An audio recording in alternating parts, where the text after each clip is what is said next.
Even interruption is desirable. I'm sure you all saw that Christopher Plummer died. Yes, I did. Yes. You know, the article in the Times was so expansive. Mm-hmm. I was surprised just at the length of it, but there was a wonderful surprise in it for me. It talks at length about his role as Iago in a production of Othello, in which James Earl Jones played Othello. And I saw it and at Morris Mechanic Theater in Baltimore. Christopher Plummer was new on the scene, and I knew that I had seen one of the great performances that I would see in my life. We all went to see Jones as Othello, and Christopher Plummer absolutely stole it. And it was a stunning performance. I had said to people that it's the finest performance I've seen on stage. The Times article said that it may be the finest performance on this side of the Atlantic of a Shakespearean production. Oh, aren't you lucky to have been there? To see one of it was an afternoon. What's the word I want? Matinee performance, and we were all just stunned by it, and of course the two of them on stage together. Wow. No kidding. Yeah.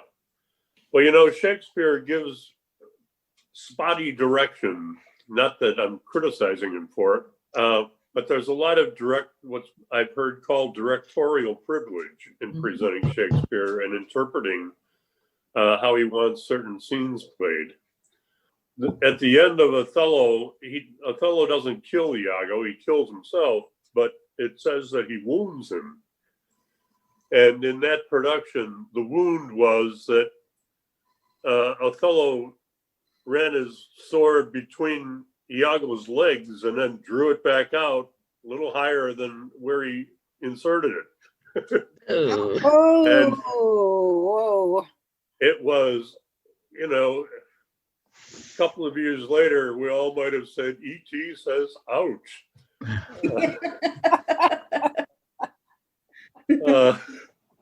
Anyway, Christopher Plummer has always kind of, in everything I've read, he's done a kind of self-critique for the role of the captain in The Sound of Music. And I, of course, I saw that movie. I had the good fortune to see Theodore Bikel in it on stage in that role. And of course, he was just made for that role.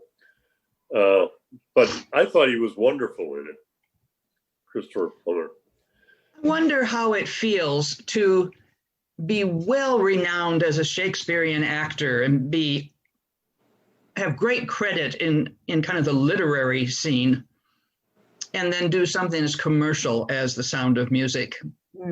Is that a charm, or is that I had to hold my breath and do it? Because he loved that movie. Did he? No, I'm being very... Well, there was an explanation in the article in the Times this morning. He said there was just nothing you could do to reduce that character as a cardboard figure. Yeah. But then it makes me realize what does it require to take on even a role like Falstaff, who is so full of cliche, even though he's one of the great roles, or The Man Who Came to Dinner, the grandfather in You Can't Take It With You. So. When Falstaff says them, are they cliches, or have they become cliches? I mean, you can't be accused of chicken or the egg right here. Which is like when we're reading Rumi, the poetry of Rumi. It's like, oh my goodness, that's a cliche. Well, no, not if he said it first in 1500 or 1200. The dawn of time, recorded time. You're making me think about Patrick Stewart when he played Jean-Luc Picard. Same idea. Yeah. Yeah. How do you go from do it? He just want to play space captain. Yeah. Well, in that article too, Plummer said that they called the sound of music S&M, or sound of mucus. Oh, that's hideous. So he did not like, he wasn't happy about that role. No. Oh, what, he had to just pay rent? What was that? He was hard up for cash? I don't. Well, But it's a wonderful message, that defiance against the Nazis and Yeah. the brave. but you know, there's another layer to the question for someone like him. I think of Whitman writing these wonderful masterpieces and being most appreciated for "Oh Captain, My Captain," which he really thought was a very mediocre poem. Mm-hmm. And you know, for Christopher Plummer, here are these wonderful achievements in the theater, and he's best known for a role that simply didn't create the demand that other things did. Well, are we going to talk about Margaret Atwood with just the four of us? We're going to save that? I can go either way, but Well, it well, was let's do some. I think. Let's do some, because you sent a lot. There'll be some left over for next week. Don't you think? So, Mike, give me a 1 or 2 word response to what you thought of Margaret Atwood's poems. So not to put me on the spot or anything. No. I thought they were delightful. I enjoyed reading them. I just like her. So I watched her documentary on, I think it was on Netflix. And if you haven't seen that, I highly recommend it, because she's just a wonderful person to know about. So then having that little bit of background and listening to her poems, or hearing her voice in the poems, was, it's delightful. I can't think of a second word, but I'll think of something later. Well, I'm glad you said that, because I would not have used the word delightful. I would have said pleasantly surprised, but not in the same sense as delightful. I didn't know what to expect. I was delighted by the poems, but I just liked them more than I even expected. Yeah. I'll add my second word: delightful and dark. Some of them are kind of dark. Okay. That's where my mind goes with they were more grim. Yeah. Ron, was that because you think of her as a novelist? I do. I didn't know her poetry at all. By way of answering that question, I think you asked me a question there. By way of answering, I'd like to do just a little intro on her. Because we've already raised a couple of questions that I'd like to get on the table. And I'm going to do take an unusual approach, given the history of scholarship.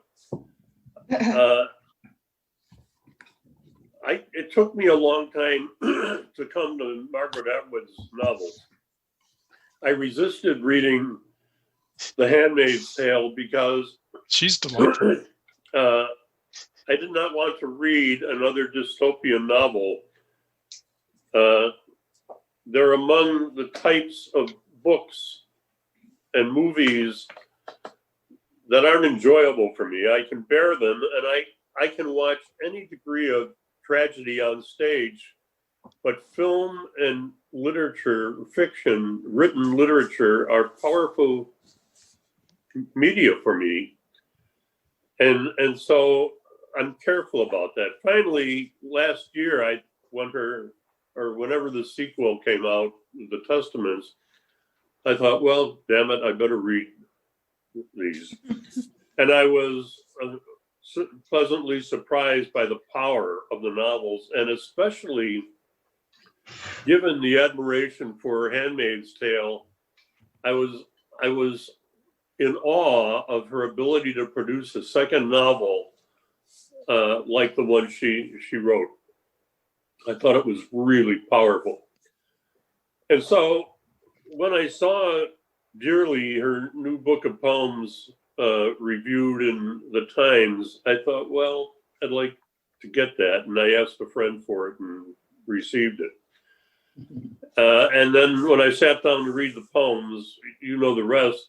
I believe it was my suggestion that we look at the poems, and I'm really happy that we agreed to do that.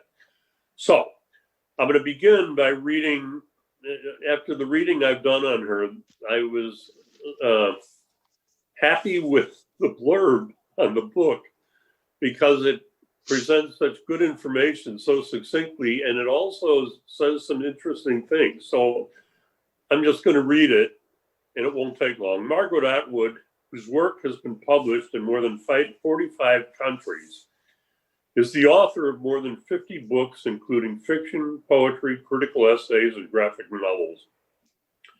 In addition to The Handmaid's Tale, now an award-winning TV series, her novels include Cat's Eye, shortlisted for the '89 Booker Prize, Alias Grace, which won the Gillard Prize in Canada, and the Premio Mondello in Italy, The Blind Assassin, winner of the 2000 Booker Prize, the Mad Adam trilogy, The Heart Goes Last, Hag's Heed, and The Testaments, which won the Booker Prize and was longlisted for the Gillard Prize.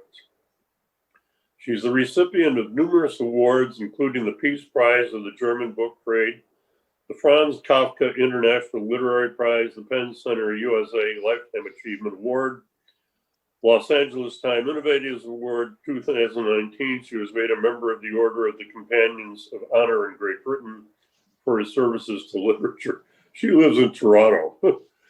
I mean, wow, she is accomplished. And so to her poetry. In Dearly, Margaret Atwood's first collection of poetry in over a decade, she addresses themes such as love, loss, the passage of time, the nature of nature, and zombies. And I would add to that list her concern about human dilemma, the types of questions that are raised for human beings in terms of values and intent, our view of the past, our anticipation of the future, etc. And I'm sure you all could and will add some themes as we look at them. But here are a couple of things that she says, that the blurb says, apparently by her editor, that I think are really interesting claims. In poem after poem, she casts her unique imagination and unyielding, observant eye over the landscape of a life carefully and intuitively lived. You know, I'd love for somebody to write that about me in an obituary, not soon. Yes. Carefully and intuitively lived, but no one else can know that about me, really, except me. You know, and I'd like to think that it's true, but you know, artists are not necessarily nice people. Hawthorne's artists, and he likes to write about artists, are voyeuristic at best, and actually kind of destructive. And Warren's novels and stories portray artists as real bastards. I think of the portrayal of Truman Capote in that biographic movie with Philip Seymour Hoffman. Yeah. He's just totally destructive and used those guys who committed those murders for in cold blood. So that's an interesting question, is what kind of assumptions do we make about somebody? This person who wrote that line may know her and know her well and be able to make that claim. The other thing that it says in the first blurb, and then I'll be done, we can talk about the poems. It says, while many are familiar with Atwood's fiction, including her groundbreaking and best-selling novels, she has, from the beginning of her career, been one of our most significant contemporary poets. And she is one of the very few writers equally accomplished in fiction and poetry. One of the things over the years, I've done a lot of editing work, and I have always said to people, be careful how you use the word equally, because it's a claim that's very hard to support, especially when she's writing in two different genres. Mm. Henry David Thoreau wrote a considerable volume of poetry, and enough to fill probably 300 or 400 pages in a book. I have never seen a Thoreau poem anthologized. And it's all probably pretty good stuff. But if you were to claim that Thoreau is equally accomplished in poetry as he is in a book like Walden, that would be simply an unsupportable claim. Thoreau might say that he's equally comfortable in writing poetry as in writing essays, but that's a very different claim. And so it raises the question about the quality of her fiction and then the quality of her poems. Amory asked the question early on when this group started to meet about what would our reaction be if we didn't already know this person was an accomplished writer. Mm-hmm. And those are issues we might keep in mind as we look at her poems. I'm done. Did you Thank you for uncover listening. anything about her personally? I mean, that blurb is amazing and overwhelming in its accolades, but do you know anything about her other than? I don't know. No, Okay. I can't tell you anything about her, Okay. her personal life. I've read about it, but That was I just me. guess I should say I don't know anything worth noting about her personal life. How about you? I Do you know don't. anything? Nope, I don't. Okay. Although I showed everybody how pretty she is. Yeah. Yeah, and she certainly looks like someone who would live intuitively. Yeah. Well, she's Canadian. So what did y'all think about the poems? I'll go with Mike's word, dark. What if I asked what surprised you the most? What was either the greatest surprise or the most pleasant surprise in reading them? I guess what surprised me the most was the themes about the environment and our call to do something about that. But I liked that's. I'll stop there. I thought her themes were good. I liked the Dearly one too. I liked how she combined old and new. I'll add one more thing. I think reading them too, from knowing that where she's at in her life, I mean, they seem reflective in some ways. I had a kind of a taste in my mouth of Mary Oliver's poetry. I was also surprised at the poems about the human condition and nature. Her long poem about plastic was a surprise to me, and very refreshing. I was happy to read them, but if she was a coffee, I'd call her a medium roast. I don't think she's dark. I didn't consider her dark. I've read too much dark stuff to put her in that category, but I would use the word real. Yeah. From her own perspective, real, and writes her truth. And I think that's and yet it's one of these poets that she's not overly obscure in her words, where you walk away from the poem going, what just happened? Where was it? And what was going on? You don't, but yet somehow you like it. There's some poets like that. Her poetry, I feel at the end of each one of them, I felt like I knew the place and what was happening and the emotions and actions that she was playing with. I would go even further with that, Shannon. I was amazed at how consistently clear the ideas and the sentences are in her poems. Yeah. she sent me to the dictionary again and again.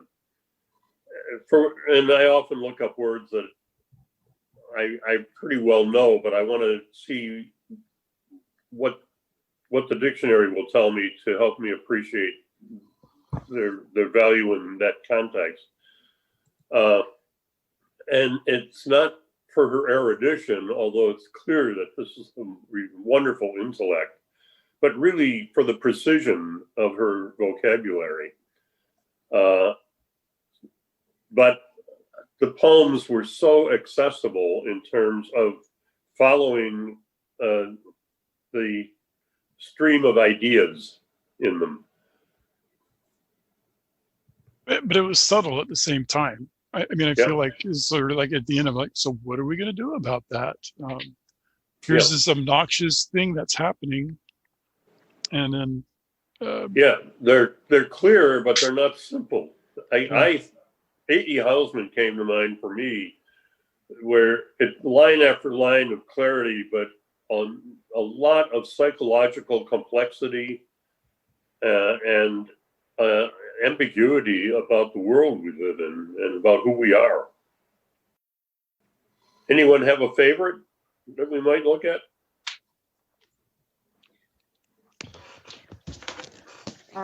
I bookmarked Blizzard, which is it's a very heavy topic, though. I don't know if we want to jump right into that right away. But the reason why I bookmarked it for myself, and then I wrote tons of notes all over the poem, was I really like drama in a poem and suspense, and then also a turn, a part in the poem where it's revealed.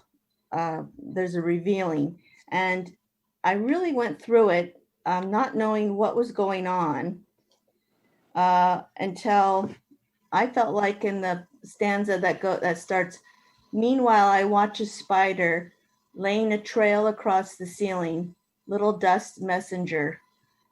That is kind of a soft churn, and then the next four stanzas really bring it home. And I kind of went on a little emotional journey through that poem, and those are the kind of poems that I just find absolutely scrumptious. I appreciate something that is really taking my mind into new space and asking questions. Well, in the last two lines of that poem, the last three lines, both dark and light like snow. Why can't I let go of her? Why can't I let her go? The distinction in meaning, the one thought leads to the other, but then the difference in meaning between those two lines, which are so similar, I mean, right. that's poetic genius. When I read those lines, I went back and this is something I tell people to do when I'm teaching, but I very seldom actually do it myself. I went back and read the entire poem out loud just to hear it, and it had such a wonderful effect. So, is that the precision to me I would think that's the precision in those last two lines that you're talking about, just showing us the difference. Both lines are extremely clear. We know what each of them means, and yet the impact of both of them together and the layering of thought. Yeah, exactly. Mm-hmm. Yeah. This is a very personal comment, but my mother's last months of her life, I was there with her in Michigan for quite a bit of that time. And I would go in the morning to see if she was awake yet. And because of the way the doors were in her bedroom, and she had a full-length mirror on one of the doors, I could see into the bedroom without going all the way in, which was often convenient during those days. And the lines, my mother's sleeping curled like a light spring fern, although she's almost a century. I was aware of my mother being kind of curled into herself, sleeping and disappearing into that sleep. And I guess, what am I saying? I guess I'm saying that's what a good poet does for us, is to immediately pull us into something that that we can understand. And that we- Emery, may I add my own little story? When my mother was dying, the poem had the same impact for me. When my mother was dying in Buffalo, I was in Minnesota, and I got a call and said, "You have to come." And I got to the hospital, and everyone was in the room with her. And I went upstairs, and my sister said, Can we leave you with her, because we want to get out and get something to eat?" And I said, "Okay." And if someone said to me, "Do you want to be alone in the room with your mother when she dies?" I wouldn't have known what to say, but I saw the life pass from her. And I thought it was a gift to see how peacefully she died. And it did the same thing for me. I thought I understood those last two lines because it affirmed my own experience. Oh my goodness. Wow. It's always a success when we make Shannon cry. I am crying in my coffee over here. Oh, I've also seen death, but not of my mother or my father or my favorite uncle, but I've seen death before. I've been next to someone that was dead, and suddenly, so it is something that makes you think about spirit and body Mhm. and soul. It takes a while. You don't just immediately know the answers to the universe. But you're right, it's a gift, because you cannot explain it to anybody else. I think that it's difficult to explain, and unless you're talking to someone who has also been through a similar experience. Could we look at it? Yeah, why don't you We're read into it? Why don't you read it first? Good. I'm going to read it, but I want to stop in the first four stanzas. Okay. And make a couple comments. And it's interesting, they are deliberately sectioned. So I think it's fair to call them stanzas, even though they're not formally arranged similarly. But the kernels of thought as the stanzas move along are kind of interesting. The series of observations. My mother's sleeping, curled up like a spring fern, although she's almost a century. Wonderful simile, like a spring fern. I speak into her topmost ear, the one thrust up like a wrinkled stone above the hills of the pillows. Hello, hello. But she shows a clenched resistance to waking up. Seeing somebody in sleep that you're trying to rouse, it's a wonderful characterization, a clenched resistance. She's down too deep, a diver plunged into dangerous caverns. It's blank in there. She's dreaming, however. I can tell by the way she's frowning and her strong breathing. Two lines that tell us how well she knows her and has observed her over the years. Maybe she's making her way down one more white river or walking across the ice. There are no more adventures for her in the upper air, in this room, with her bed and the family pictures. Let's go out and fight the storm, she used to say. So maybe she's fighting it. Meanwhile, I watch a spider laying a trail across the ceiling, little dust messenger. The clock ticks and the day shrivels. Dust sifts down on us. How long should I stay? I put my hand on her forehead, stroke her wispy hair. How tall she used to be. How we've all dwindled. It's time for her to go deeper, into the blizzard ahead of her, both dark and light like snow. Why can't I let go of her? Why can't I let her go? Mm. It's good.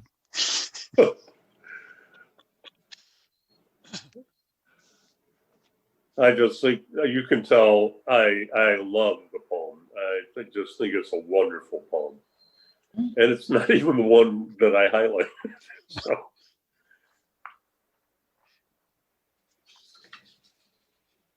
am I too enthusiastic about it? Y'all think? No, I think it's a great poem. I think it really describes, you can, the imagery that she creates and the feeling that she creates.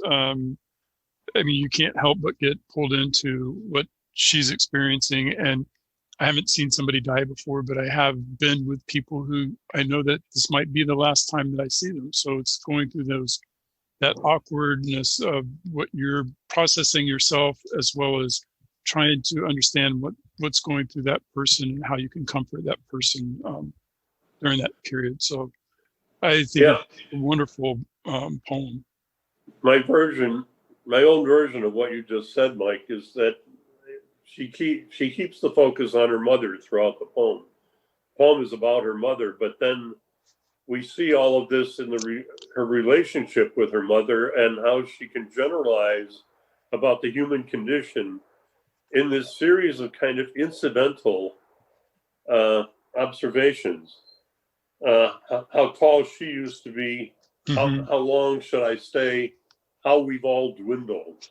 And then I think she kind of legitimizes it's time for her to go deeper. She kind of earns that recognition throughout the series of impressions in the poem.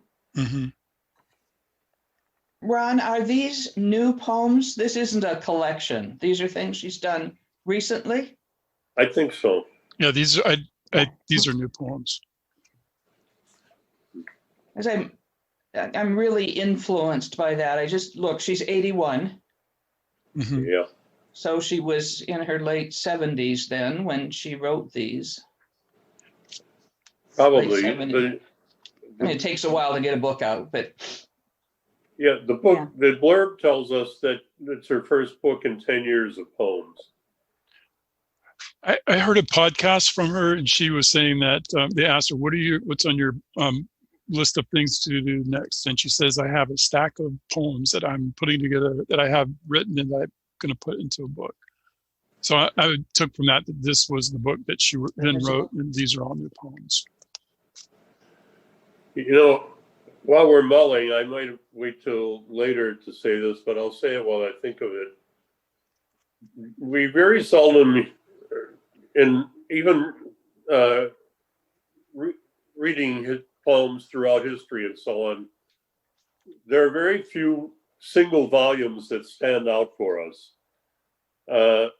Keats in 1820 wrote what many people believe is the single volume of poetry, with the 5 great odes, the Eve of St. Agnes, and a couple of other major poems that he wrote over a couple of years, probably because he knew he wasn't going to live long. But that single volume stands out.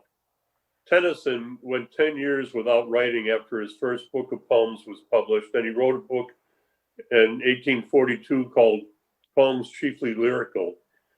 It's an astonishing collection of first-rate poetry. And when I pick up a volume of poems, even by someone that I admire, I only expect to be really powerfully moved by 3 or 4 poems out of 20 or 30. I found it so difficult to reduce the number of poems that I could send out to 12. There were so many in this book that I thought were worth our looking at. I was really more than impressed, in awe of the quality of the poems. Well, it might be interesting at some point to go to look at her earlier stuff to see, how it compares. Oh, yeah. Yeah. I do get the sense that even though she was writing all of these novels and supporting Handmaid's Tale, I get the sense that these poems have been written throughout the 10 years. And as Mike said, she's collecting them as she goes through her life. She's still a poet at heart. She's observant and sees the synchronicity and the beauty of life around her and how it's presented to her. I love the way that she captures her mother, a character and her accomplishments, the quality of adventure in her life, the things that she's done. And again, somewhat incidentally, we just learn who her mother was and who she was to her, and how that just accumulates into a sense of who this person was in a relatively short poem. Yeah, and her mother was an outdoor person, so she did the whitewater rafting and had walked across glaciers and all those things. So that was just who she was. I'm eager for us to talk about more of them, because I think I'm zeroing in on why I was troubled by these, but I gotta hear more of what you say. Okay. We don't have to just look at the ones that I kind of marked out. I didn't see how they were marked, so I don't know which were your choices. Some are just bolded. They're just lack of ink. Oh, That's okay. all. How about if we look at the first one? How about late poems? We can do that. That's bolded. So let me offer this suggestion as we look at these first poems. When we get to the environmental poems, I think we're going to deal with the question of, are these powerful statements about the human impact on our planet? And then how well do they operate as poems? And I think we can have some useful discussion about technique in the early poems to see how she applies those techniques and really creates poetic statements in the environmental poems. Just something that we might keep in mind as we look at these. Does somebody want to read late poems? I will. Late poems. These are the late poems. Most poems are late, of course, too late, like a letter sent by a sailor that arrives after he's drowned. Too late to be of help. Such letters and late poems are similar. They arrive as if through water. Whatever it was has happened, the battle, the sunny day, the moonlight slipping into lust, the farewell kiss. The poem washes ashore like flotsam. Or late, as in late for supper. All the words seem cold or eaten, scoundrel plight and vanquished, or linger, bide a while, forsaken, wept, forlorn. Love and joy even, thrice gnawed songs, rusted spells, worn choruses. It's late, it's very late, too late for dancing. Sing, sing what you can, turn up the light, sing on, sing on. Thank you. It's an interesting concept that, I don't know if this will adequately sum up the content of the poem, but that the observations we derive, that the benefits of poetry are based on experience behind us, and aren't one might claim that they're not helpful based on, except as recognitions and maybe what we carry forward. But still, there's a poetic impulse. You can almost extrapolate a theory of poetry from it. Wordsworth says that poetry is the spontaneous overflow or powerful emotion recollected in tranquility. And maybe you have, part of the claim here is that you have to be beyond the experience in order to capture it. And so poems are inevitably late. But that's to the poet. I mean, for the person who's reading it, I think that they're not late. They can be really timely, and they can help you, think about and change your perspective on things that in ways that you wouldn't be able to do without the power of the poem. So when I read it, that was what was going through my mind, was late in reference to the poet or to the reader. Oh. Well, it's the first I poem. read it as to the reader. Yeah, it feels possibly both, but the first poem in her book, so it almost feels like a kind of almost an apology, I suppose. Mhm. Suppose you all, when we started out, said to me, sum up in your view Margaret Atwood's definition of poetry. And I gave you this one sentence out of this poem that says, the poem washes ashore like flotsam. Mm. Wouldn't really be fair, but it'd be an interesting experiment, obviously. The poem washes ashore like flotsam. She had to have known when she wrote that sentence that there was the danger that you could lift that out and say that's Margaret's definition of poetry. Oh.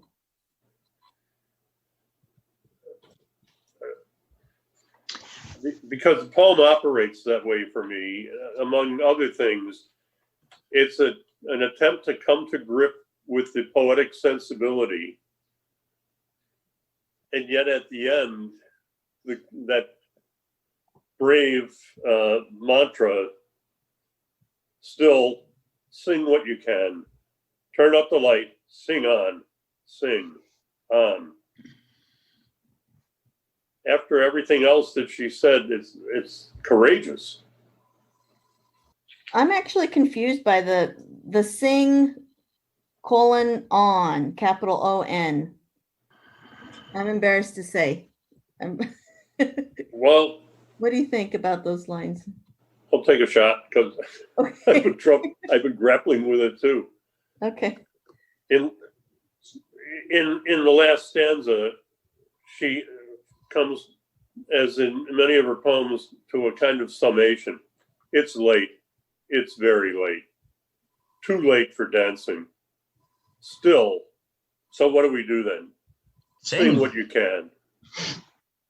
Turn up the light. Sing on. Sing. And not backward or low or sadly, but on. Mm. That's my reading of it. Ron, you're lifting that one line, washes ashore like flotsam. I guess my sadness or discouragement in reading these last night was I admire Margaret Atwood. I've been reading her for years as a novelist. I wanted her to be wise, but I didn't want her to be so beaten down. And maybe that's my first reading of these, but I wanted her to have figured it out. She's figured out the questions, but I wanted her to have figured out the answers. Yeah. And so I think that was my, oh shoot. I thought I was going to get answers. Instead, I just got, particularly reading late as the first one. That one really sent me spiraling downward. Yeah. You know, in the poem Dearly, which this is in response to what you just said, Emery, they're not poems to cheer you up, and so I'm not going to counter.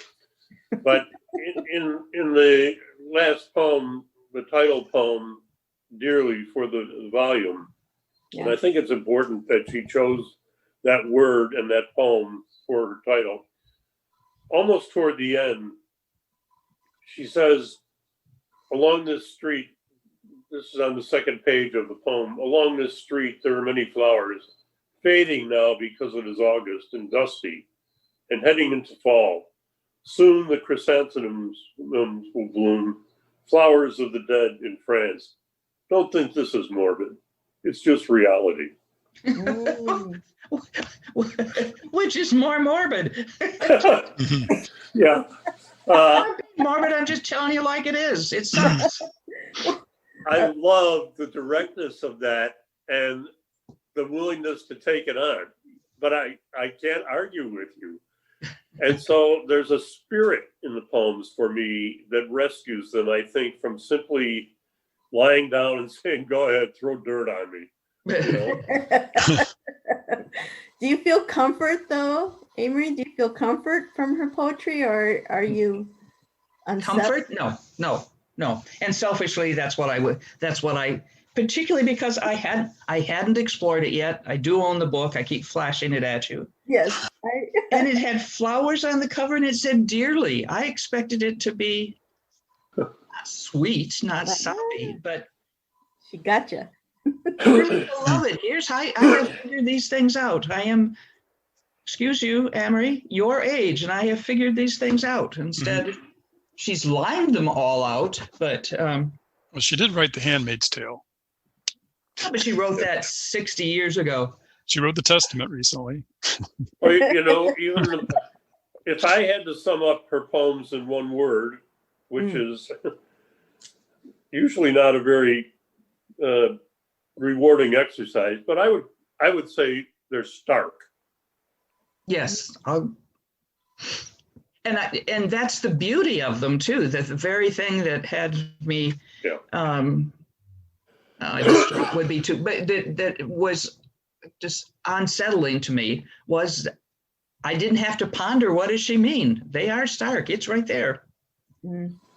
I do admire them. I do admire them, but I just am aware that it was like I wanted a sage to tell me what's it all about, and instead she's telling me, don't think this is morbid. It's just reality. Yeah, okay. And you know, I think guide somewhere else. to really answer, to respond to what you're saying, one, like 99% agree with it. Except I guess I'm less disappointed because for me there's an appreciation of the world that's in a strong current throughout her book. We can see the love in her gestures toward her mother and in her reading of her mother's demeanor. All of that is and perhaps it's too much of a substrata throughout the poems. There's a caring throughout that I think occasions each of the poems, and it doesn't win the battle, but the condition of the earth as she shows it to us, it's undeniable. And the problem is she focuses on it and gets hold of it like a dog with a rat between its teeth. I look forward to going through the rest of these poems with the group next week. This has to be a two-parter. Yeah. Okay.